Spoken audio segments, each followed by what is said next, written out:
This video is about me sucking at drawing, but trying to get better. Also, happy holidays. Khalifa Kush, outer space, Voltron. Pronounceable means like bone mines. The ladies like my eyes and my jawline.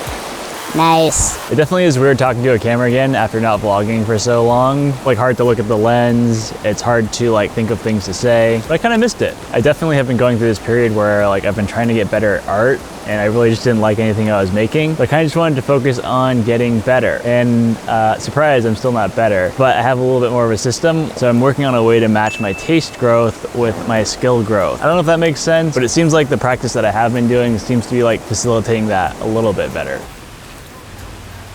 I thought a cool shot would have been to sit on this log, but it's like kind of gross, so I'm not gonna do it. But I also stopped focusing on videos because I was doing too many things. But I had so many projects and classes that it was just like a little overwhelming. So I had to cut back because the quality I wanted to do wasn't coming out. One was around augmented reality and like virtual reality, which I'm actually kind of excited to do more of. And I'm trying to debate whether or not to put that content on this channel or make a new channel. There's a hole in this log, check this out. Oh, does that go all the way through? Whoa. Without having to risk my face getting bitten off by a squirrel. Nice. And I do miss making videos, but part of me wonders whether or not I should continue down this road of making the same content. Mainly because I see the success of this channel being more around like paint reviews or art reviews, which isn't necessarily a bad thing. I'll take supplies any day. But I also have another review channel, not for art. And the reason I started this channel is to make content more based on my projects that I wanted to make. It's not like my channel is super humongous and like monetized and huge, but at the same time, I kind of want to keep it like a little tight and like keep the content streamlined. But yeah, I got to this weird point where I wasn't like super happy with my art. Oh, delivery.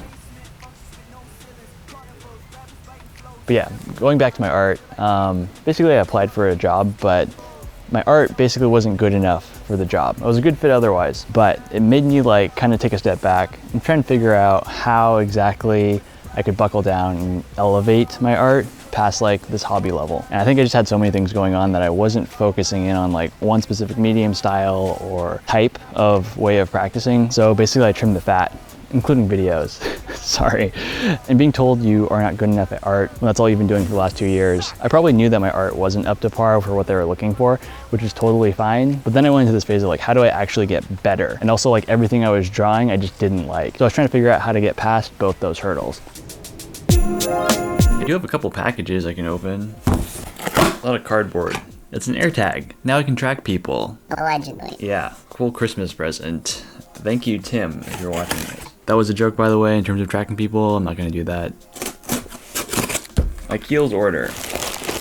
Pretty exciting, right? Okay, and the main thing is this. Trying not to dox myself. And this one kind of mixes two things together that I enjoy.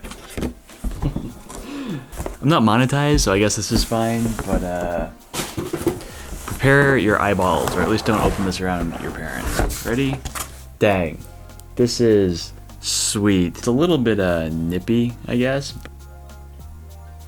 But going back to what we were talking about earlier, I had a serious book and a not serious book. And in the not serious book, you can kind of tell that I kind of just drew whatever. It wasn't like super constructed or anything. It was just a lot of stuff. And I started this one at the beginning of November, but the one I wanted to talk most about is the serious one.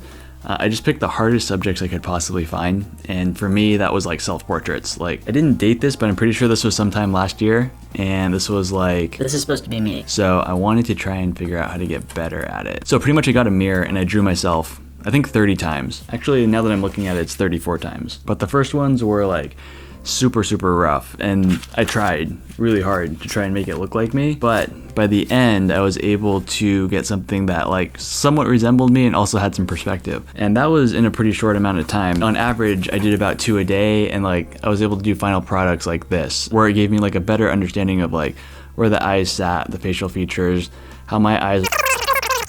And in addition to that, I also printed in a Sorrow head, which is giving me a little bit more insight on like the planes of the face, like how to shape the cheekbones, chin, and like all that other stuff of like, shout out to G. So if this was day 1, this would be day like 17. So in 17 days, this is like the progression that I was able to do. And then after the self-portraits, I just started trying to do like some still life where I actually just drew a persimmon 30 times. like nothing even crazy. And honestly, I didn't see much improvement on this one. I think it's because I didn't really know how to improve, but by the end it gave me a better sense of how to read values a little bit more, if that makes sense. In the next ones, I've been able to kind of like plug that in to my figures. And it was interesting because I ran into an artist by the name of Kanema Ozuma, who was actually friends with Horiyoshi 3, which is a famous tattoo artist. They're both famous tattoo artists, but Ozuma definitely did a lot of painting. And it's definitely NSFW, so if you look it up, even Warren, don't do it at work. And a lot of his figures are actually with shibari, which is Japanese bondage. But pretty much I just started simple and drew the same figure over and over and tried to figure out the anatomy of the front.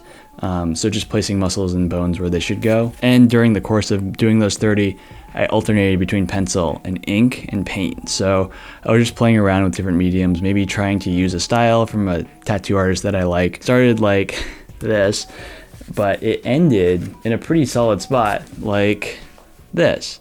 And along the way, there's some pretty interesting explorations, mapping out the anatomy every time.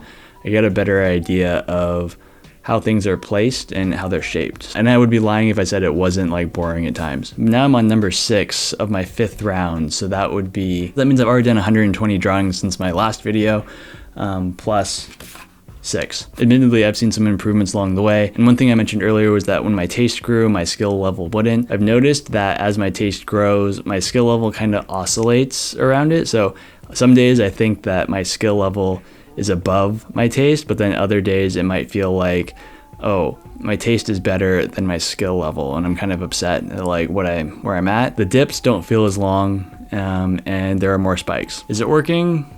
Sort of. Honestly, it probably would help if I had more mentorship, but at the same time, I've definitely been improving faster than I have been in the past. That could also just be because I'm not making videos and I'm spending more time drawing. That's beside the point though. So pretty much what I'm saying is I'm eating my vegetables, but I also have the candy to eat too. That's a weird comparison. And hopefully they come together. But you know, who knows? If you enjoyed this, please consider liking, commenting, subscribing. Either way, I hope you have a good day. I'll see you in the next video.